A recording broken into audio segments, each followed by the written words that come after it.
We're off. It's the third episode in that, and it still takes me not by surprise because we spoke about it just before I hit record, like just beforehand. But the Zoom lady telling you the meeting's being recorded is quite a thing. I'm a little bit upset that it doesn't come out on the actual recording. You miss it. I think that if anything, we're about 14 seconds into this, and I'm going to plug us for a call. I think if for any reason to book in for a consultation with either Charlie or myself, it's just to have a Zoom recording where the lady says this meeting's being recorded, and that's as good as reason as any. So if you're slightly on the fence about booking in for a consult, that should sell it. There you go, book in so you can hear the Zoom lady. There you go. Anyway, hi. It's episode 22, I think it is. Look at that, we're in the dizzying heights. I'm starting to lose count. It's definitely not because I'm tired, because my kid was up until, an hour ago from last night. It's horrendous. It's a bit of an exaggeration, but you get the idea. I did have a really, really good topic to talk about today, and then I completely forgot what it was, which made for an interesting pre-show discussion and really interesting, sort of chat about what we're going to talk about. So instead of the really interesting topic that I forgot about, what we're going to talk about is on the tail end of a conversation I had yesterday, and also something that we spoke about just a couple episodes ago. We kind of skimmed off the sides of it. And it's literally down to overcomplicating weight loss and weight gain for that matter, which is everybody overcomplicates it. Everybody. I've not met a single person that understands its simplicity and then sticks to that simplicity. And it's simply, to tail on the start of this, it is just calorie balance. Calories in versus calories out will determine weight loss or weight gain or weight maintenance. That's it. There are no exceptions. And the conversation I had yesterday was around exceptions, which don't exist. But the exceptions being like high cortisol levels, PCOS, various different medical diagnoses and whatever else have you. Things like that will make it harder, but the underlying principle remains the same. So I figured that we'd go a little bit more into detail on that today, because as I say, we skimmed past it the other day. I had a fairly in-depth, fairly interesting conversation around it yesterday. The interesting was the other person's argument, which whatever way you spun it was wrong. Because their argument was, calorie balance doesn't matter. Sometimes not eating enough calories can make you put on weight, which is fundamentally wrong. But it was interesting how they put their point across. So I think probably this is, as I said just beforehand, I think this is going to be more of a you-led podcast than a me-led podcast, being as I lift heavy shit and teach people to lift heavy shit, whereas you're the actual sciencey one that deals with weight loss and weight gain and food and such. So, and I can't lift heavy shit. Vinny told us that a couple of weeks ago, I'm not strong. So heavy shit was never going to be for me, because a Neanderthal told me. Mentally, you're double hard. So you're really strong. Oh God, yeah. I mean, you had to be pretty strong to pull off that lockdown barnet you had. That True. That's pure resilience, mate. Physically weak as piss. Bridge. Yeah. Well, I've done what everyone did in lockdown 1, where everyone shaved their heads. So give yourself a little bit of credit. You're strong. You're stronger than you think. But physically, yeah. Oh, physically pissed, yeah. Like a goldfish with spina bifida, mate. Like nothing. Genuinely nothing. I now want to see what a goldfish's gym looks like. Well, they don't have one, mate. It's why they're weak as piss.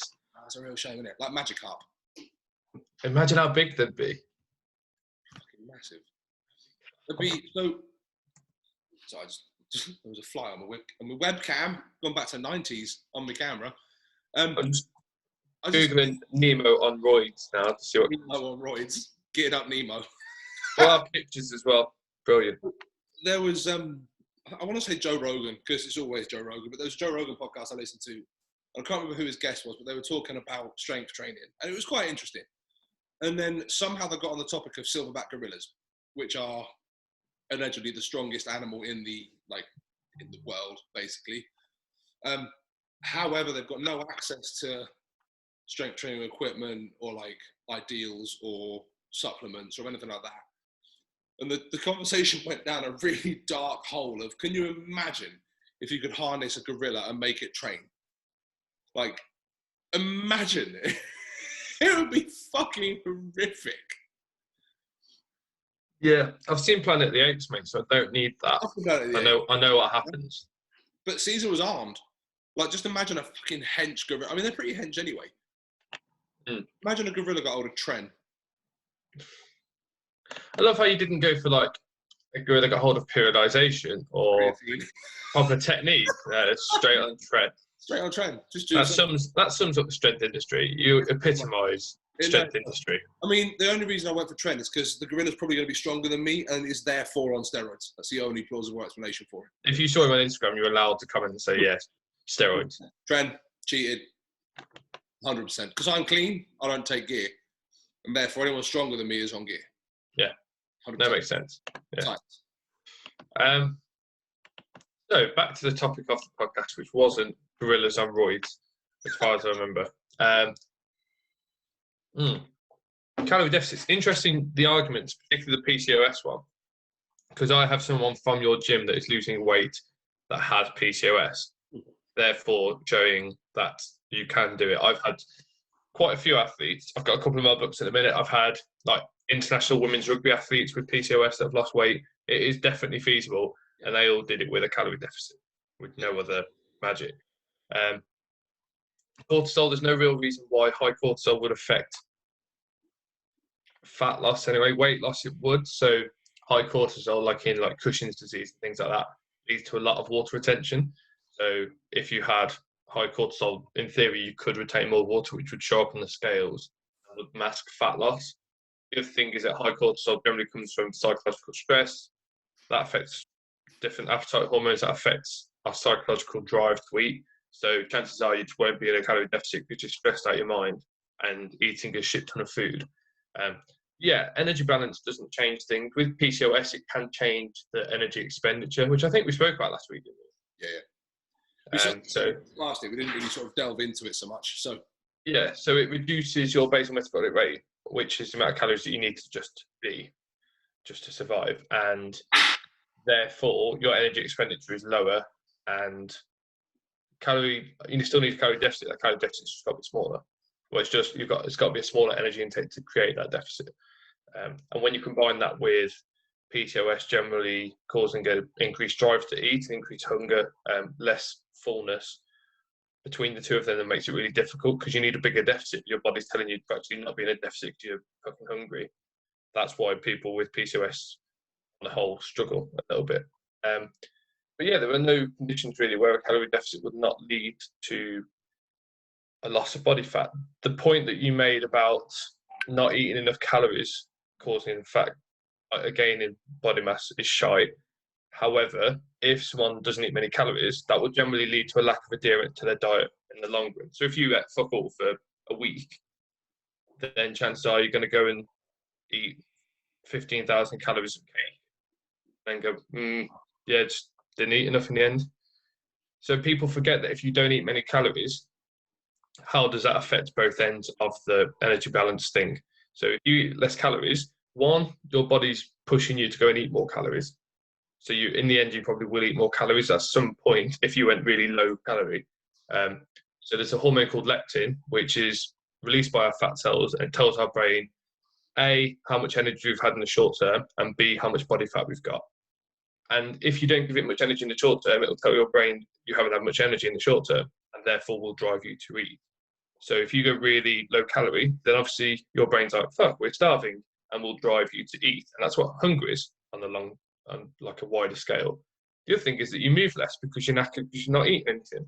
Therefore, your energy expenditure goes down because you're more likely to like take the lift rather than the stairs, or park closer to the shop, or not get off a sofa and shit like that. So it's still energy balance. It's just not eating much will affect what energy balance looks like. Yeah.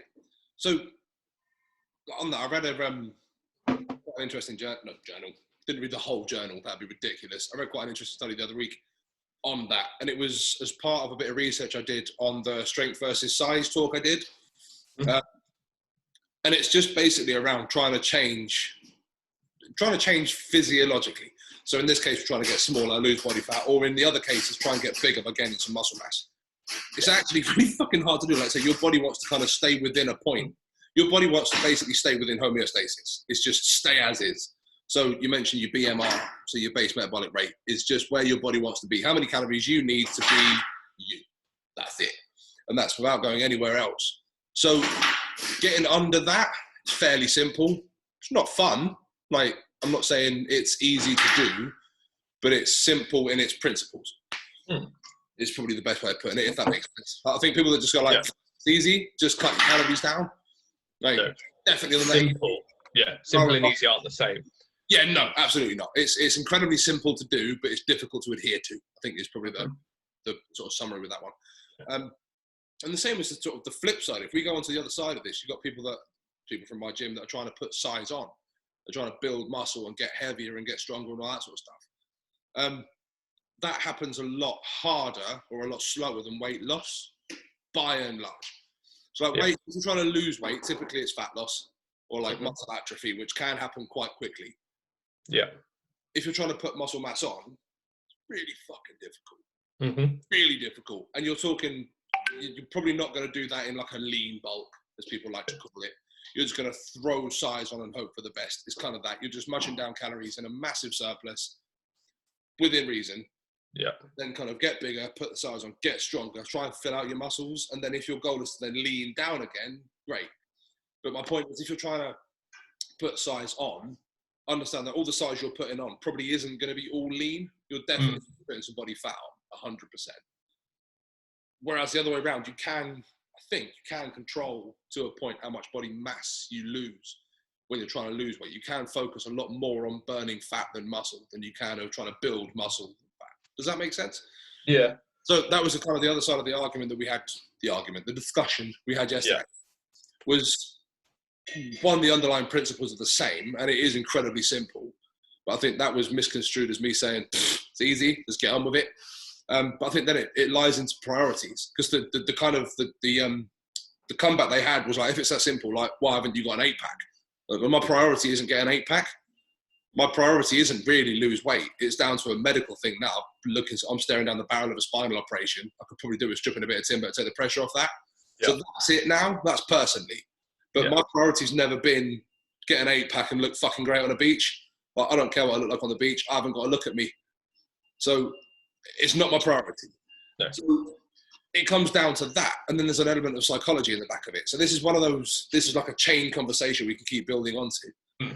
But losing or gaining weight, the psychology behind it is quite interesting. And again, this is definitely more of a you topic than it is a me topic. But like, psychology papers fuck me up. I don't have the psychology like bit in the back of my head that understands it. I'm not there. But it is really interesting. You start talking to people about their journey, inverted commas, about where they've been and where they're going and what they want to do and stuff. And it is down to priorities. If your priority isn't lose weight, but you feel like you should lose weight, you're never going to fucking do it. Or certainly if you did do it, you're not going to maintain it. Yeah, it's an interesting one. I think go back one, the genetics thing is really interesting. So like, for example, if we all ate the same, we wouldn't all have an 8-pack, even if you had the same calories. Because genetically, people will respond differently to that. They'll be able to take their body to a certain point with that. There's differences in fat storage, for example. There's all these different factors which are affected by genetics. The other thing, when you mentioned changes in tissue, with our body, it will really protect against our body fat going too low, which is that sort of, oh my God, we're starving, we're going to eat. What it doesn't do, and only part of the reason we have an obesity crisis, is it doesn't defend the other way. So if you go really fat, that's never, from an evolutionary perspective, wouldn't happen because we didn't have enough food and we moved all the time. So our body doesn't try and stop that because it's never seen it before. That's why, one of the reasons why people get obese. And when you combine the fact that your body doesn't really try and bring your food intake down with having an environment that encourages you to eat lots of food, that's why people get obese, or two of the main reasons that people get obese. So yeah, you can, because every time you get high calorie food, your body's like, yes, food, which it did when we were like our ancestors, otherwise you die. You're like, oh, mammoth, and then kill it, and then eat it. And then with muscle mass, that's a completely different argument. Muscle mass takes a lot of work and time, like you said. The actual surplus that you need to build tissue isn't massive. So if you go past 200, 300 calories of a surplus, so say you had a 300 calorie surplus, any more than that, you're probably not going to contribute more lean tissue. Part of the issue is that people don't generally get to that point with a surplus. They don't give themselves enough time because they go, oh my God, I'm putting fat on. Or they physically can't hit surplus because they're hard gainers. And when you dig into hard gainers, what they're trying to do is eat 3,000 calories in chicken, broccoli, rice. And like, I can't believe that. I just don't have the appetite for it. Yeah, eat a bar of chocolate, mate. Like, have you heard of ice cream? Eat some. Like, do the principles that we always do. Like, so I've got a guy at the moment that I work with that's pretty much this, and his diet was just like the amount of volume, huge amount of volume of food, not many calories. It looked like someone that was dieting. And so everything that we do when you're trying to lose weight, you do the opposite if you're trying to gain weight. So you're getting enough fruit and veg in, but then you're not trying to cram loads of diet foods in. Like, if I was trying to gain weight, I would not go anywhere fucking near a fibre one bar or a 10-calorie jelly. Like, I wouldn't even say the words. Why would you? Yeah.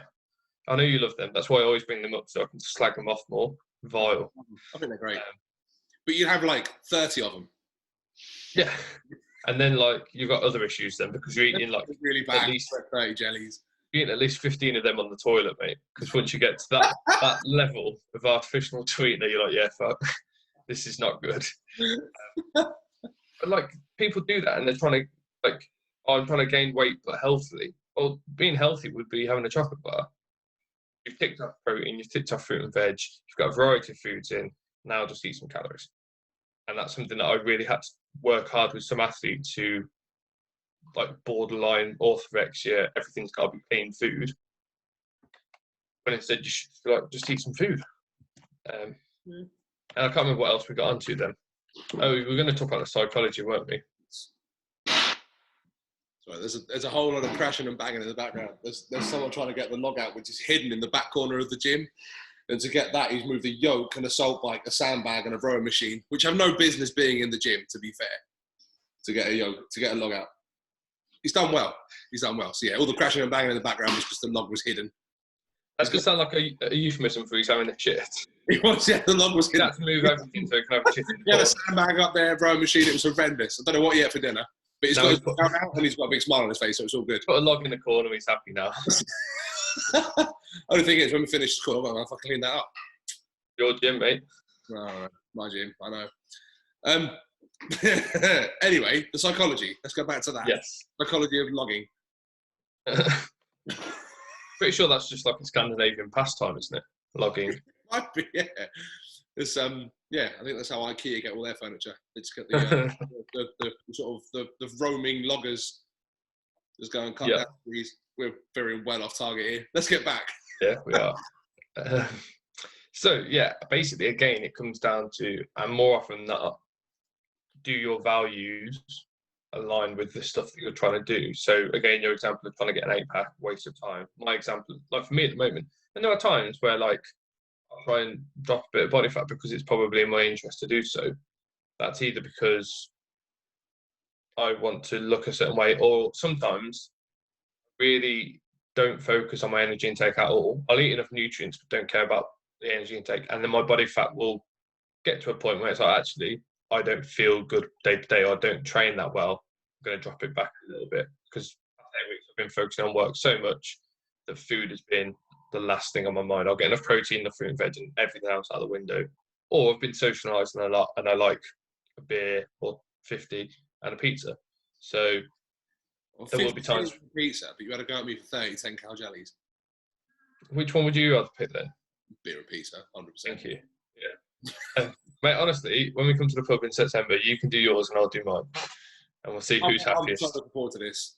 I'm really looking forward to this. So here's a brief interlude. So in September, we are hosting a strongman competition. Not we as in like Charlie and I, but we as in Redbeard. Charlie's turning up, so that's the only reason to come and watch, to be fair, because you get to see his beautiful face in the actual flesh. You can like touch him. More the point. We haven't agreed to that. I'm the pint because he's just said he can drink 50 of them. So there you go. That's the thing. So we're doing also, that. Don't attend because he's driving and you don't want to be caught in that afterwards. Well, if you are there, just make sure you leave well before him. Yeah. But yeah, it's on the 11th of September at the Jolly Gardener in Hollyport. We're having it in a pub car park because it's fucking. We did have grand sights on setting it in somewhere much better and bigger, but council politics got involved and we've ended up at the local pub car park. It's awesome. So there's a strongman competition. There'll be some other bits and pieces going on. It should be a good day. But best of all, you're at a pub. So I think we're winners at the end of the day in that one. It's cool. And also, the guy that's trying to get the log out, you'll see him trying to get the log out again on the day. It's the first. Nice. There you go. Come and watch a man have a shit live. Come watch a man have a shit in a pub car park. There you go. That's the advert for all future red beard competitions. Yeah. That's it. On the topic of competitions, I think I forgot the date of the competition. I want to say the 14th of August. I want to say that as well. It's on bars. So if you're a weightlifter, you'll know what bars is. If you're not a weightlifter, then don't matter. But we've got a weightlifting competition through British Weightlifting happening in Ascot. I think it's on the 14th of August. I might be wrong, but go on. It is. What date you think? 14th. I know that because I know my clients, and I know one client's in that, and I know the dates for my clients. There you go. 14th. Thank you very much. I've got about 8 of my members competing in that, and I'm hosting the competition. And I had to think. You still don't know. See, there's the difference. I've got a kid. You haven't. Your brain's working on full capacity. Mine's at about 3%, and all I'm thinking of now is Hartley's 10 calorie jellies and sleep. That's it. But yeah, 14th of August is a weightlifting competition. There are still spaces. So if you are a weightlifter and you fancy competing, should be a good crack. Charlie won't be at that one. I will be, which is less of a reason to turn up. But Still a reason. it's still a reason, absolutely. But more to the point, you can throw a bar around and the man, the myth, the legend that is Eddie Halstead, the competition ref from British Weightlifting, will be there. And he's fucking brilliant. So you're going to want to come and meet him. But that's the thing. Anyway, we digress. That's my little plug for things. We were talking about psychology and weight loss and priorities and what did we get to?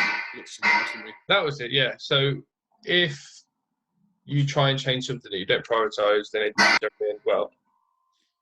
Because your life has values and a purpose, that's one thing. And if you're trying to do something else just because everyone says you should, then it doesn't generally end very well.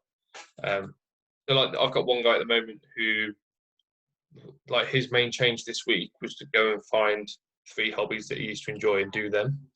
Because actually, we were looking at stress management, and one of the ways we want to manage his stress is to contextualize it. So at the moment, his life, like with work and stuff, was crap. Didn't have anything else that he was doing, wasn't enjoying it. And so actually, we've brought back things that he enjoyed. And then when he's stressed at work, as well as the coping ways of managing stress, he's actually gone, actually, I've got quite a bit of stress, but my life now, I can afford to eat really well, train really well, got all these different hobbies, I do this with my son, etc. That now contextualizes the stress and go, oh, well, I've got the stress from work, but it's actually worth it because my life now looks like something that I'm willing to stress to have. Whereas before, life is a bit bleak and then you've got the stress as well. You're like, what the fuck's the point then? So, yeah, I think first and foremost, it does have to align with the things that you value. And then you've got to find an easy way to create a deficit, which is like the nutrition side of things is the easy bit, the actual food bit, the behavior bit's the harder bit. 100%. It's a whole, the behavioural change thing's interesting because it's one of the things I think everyone's got the capacity to do, but that's fucking hard graft because you get set in your ways. Everyone's a creature of habit, like everyone, regardless of what they say. If you go on like a first aid course and it's a 2-day thing, I'm saying this is quite topical for me at the moment. I've got to redo my first aid, which is fucking great. But like you go to a 2-day thing and you all sit at tables. You sit on the first day, no matter where you sit, you pick a seat. The second day, everyone goes back to the same seat. And it's fine, because that's just a thing. But if you went back the next day and someone sat in the seat you were sat in yesterday, you'd like low-key have the ump about that. So like that's just one example of things. But the psychology around those habits is really interesting because we're all habit-forming creatures. And breaking those is really difficult. Like hark back to in school was down like the seating arrangements thing. But when you changed years and you went to the same classroom, but you're in a different seat, it fucked you up because you spent the last year sitting in seat 1 and you're now in seat 12. And it's, you know what I mean? So that whole thing, it's difficult to adjust. And that's a seating thing. That's not that difficult. You just sit down and get on with it. But when that comes to more deep-seated stuff, deep-seated, see what I did there? Train over. When it comes to more deep-seated stuff like what you eat and how you train and when you get up in the morning and all that kind of stuff, it becomes a lot harder to train and to change is because that's a lot more important than where you sat in a class. Do you know what I mean? And it's a lot more, that fits into your world. You know, you get home, whatever time you get home, you throw whatever's in the freezer in the oven, you cook that up, you eat it, you go to bed. And like throughout the day, you pass the Shell, so you nip in there and get a Jamie Oliver sandwich, and that's your lunch. And you do all that kind of stuff. Trying to change those habits is really fucking difficult. I think that's where most people fall down. And we've definitely spoken about this before, but I do it with my clients to call them BAM goals, BAM, like bare ass minimum. Like, what's the absolute minimum you can do to go towards this thing? And we've had these chats personally working together before. And like, we've definitely covered it off on these podcasts. But just hit the absolute bare minimum for like a week, and then throw a little bit more in there. Like, what's the minimum you can add to that minimum? All these little bits. And it just goes back to that point we make time and time again, where it's like something's better than nothing, and like that something is as close to something's closer to perfection than nothing is. So like, just do a thing. So like, that might just be set a couple of hours aside on a Sunday to batch a load of stuff up, put it in Tupperwares, and then that's your lunch for the week. So you don't stop at the Shell to buy lunch. You take lunch from home, and then you get into the habit of doing that for a month, and then like next month you throw in something else. So yeah, that's perfect for people that want to change but are really struggling. Yeah. The other type of person you'll get is someone who's waited for ages and now change feels really right, and now they've got like loads of time and they're super motivated. And for that person, like, they've got more capacity, and we spoke about capacity for change a lot.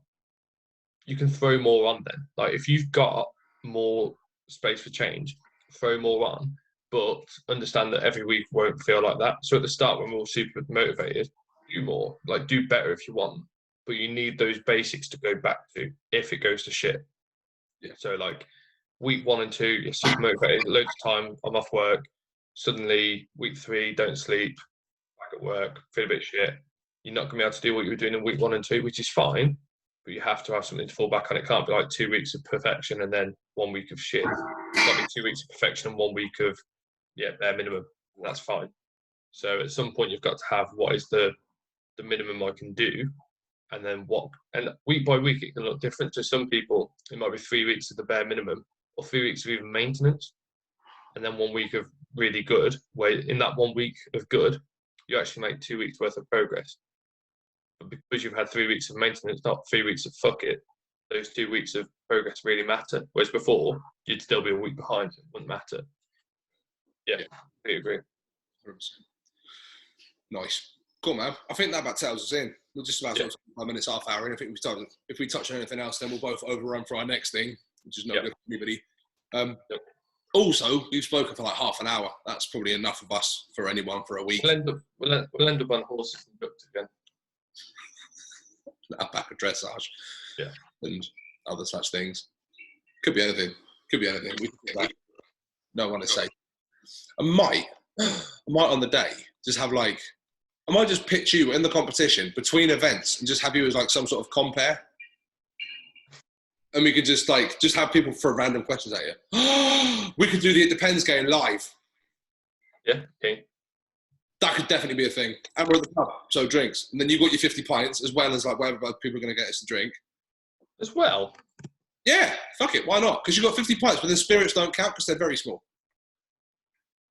So but 50 pints and about 10 or 12 like whiskies, you're golden.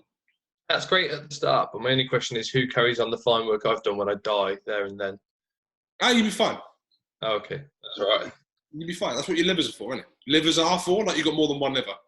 Oh, yeah. Well, both of mine are functioning full capacity. Both my livers are great. It'll be me and my team of livers. Team of my fleet. I've got a fleet of kidneys. Yeah, what would the collective of livers be? Answers on a postcard. Yeah, there you go. Down there you go. Answers in the comments below. What would a collection of livers be? A collective noun for a group of livers. Butchers of livers, I reckon. Butchers of livers. That's not a bad one, that. I haven't got one to throw in. I'm sticking with a fleet of kidneys. I reckon that's a good one. That'd be good. Or an offal. An offal of livers. Sweetbread of livers. Nice. Right, on that, I'm gonna stop this.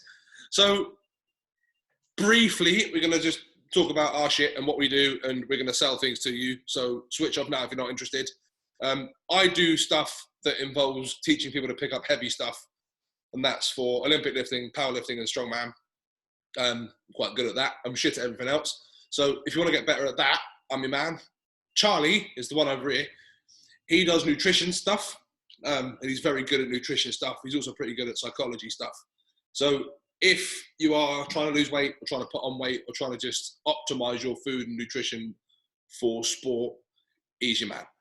How you get hold of us? You'll find me on Instagram at Redbeard Barbell Club. You'll find him at CBNutrition_.